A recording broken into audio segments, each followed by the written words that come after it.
What's going on, guys? Unknown Player here, and today we've been talking about Blast Suppressor in Black Ops 3 multiplayer, how it works, what it does, and what happens if you don't use it. It's a pretty interesting perk, and I thought it was an absolute staple perk in Advanced Warfare. And I'm sure you guys are always used to having to run that in your classes. So as always, if you enjoy the video, then give it a like rating, and also be sure to subscribe to the channel and follow me on Twitter to keep up to date with the latest Black Ops 3 news and gameplay. The zombies reels right around the corner, and there'll be a ton of info coming from that. So as you know, Blast Suppressor is a perk in Black Ops 3 multiplayer. It's returning from Advanced Warfare. It's one of those perks that's currently in tier 1 in the blue tier, and if you want to see all the perks, I've done a video covering all that. I'll link that on screen right now, and also in the description so you can see what all the perks are. But Blast Suppressor is one of them, and it's currently in the game, and I was really confused at first why they put it in the game.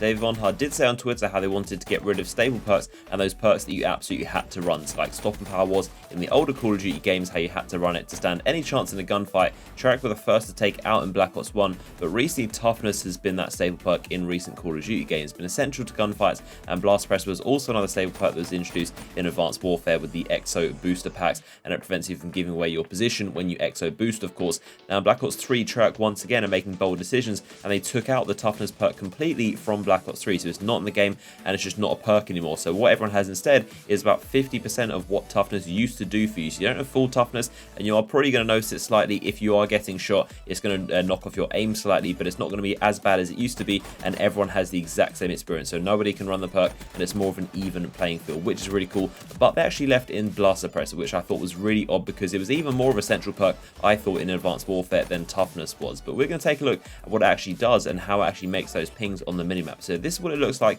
and you can actually see right there, that is exactly what it does. You can see it's really subtle, and if I play it back in real time, you can see just how quick it was. You can hardly notice it, and it flashes very, very quickly. It's also very faint, so you can't really notice it all too much on the minimap, and often it kind of blends in with all the stuff that's going on in the minimap, and it's really not a big deal in Black Ops 3. I forgot it was even there, to be honest, and if you ask anyone else that played Black Ops 3, they'll probably not remember even seeing any pings on their radar, and it's definitely not an easy way to sense where people are because it's so quick, it's so faint, and with Blast Suppressor it's reduced even further to the point where you can't even see anything, and it also mutes the sound. So the sound is also a big part. In Advanced Warfare it was a big jetpack boost sound, you can hear it from across the map. In this game it's quite quiet and you really can hardly hear it. You can sort of hear your own ones, but enemies is really difficult to hear. I'll let you guys see a bit of good gameplay of just the minimap so you can try and spot any thrust pings on the minimap, and you can see just how hard it is. And this is when it's full screen and when you're looking for them, but when it's small in the corner of your radar, in the corner of your screen, and you glance over every now and again, you probably will never even see it. You might be thinking everyone on the enemy team might just be running Blast Suppressor.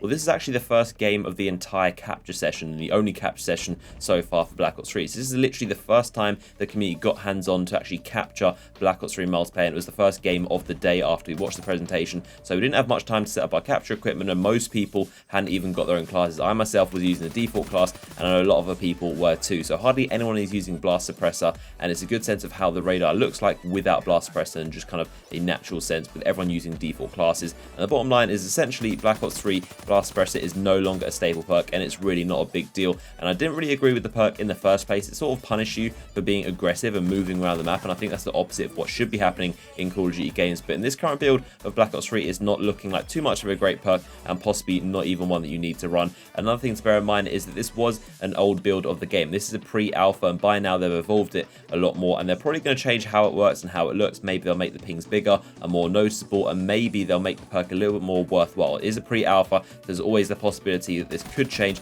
but currently in this build of the game, it's really not worth it. I use Blast Suppressor in about 90% of my games, but next time I play, I'm definitely not going to be using that depending on how it works. I think it also goes to show just how little people actually do the thrust movements in Black Ops 3. It's really not a common thing, and people aren't boosting around the place all the time like they were in Advanced Warfare, where it was kind of the purpose of the game was to do these boost movements, and that's what built almost like these playgrounds for you to do boost movements, and they were like very, very vertical, lots of stories and lots of levels. The purpose of the game was pretty much the boost jump because they wanted you to try out the exosuits, but Black Ops 3 is definitely not the case. Let me know your thoughts of Blast Suppressor and Black Ops 3, and your thoughts of how it works in general. I hope you guys enjoyed this video. If you did, give it a like rating. As I said, make sure you stay tuned right here on this channel, and also on my Twitter, which I'll link in the description, because there's going to be a ton of zombies updates coming out in the next coming week. There's going to be a ton with the official reveal at Comic-Con, and definitely stay tuned on my Twitter for the live updates, and of course right here on my channel for videos covering the entire reveal. But hopefully you guys enjoyed the video, and I'll see you guys in the next one.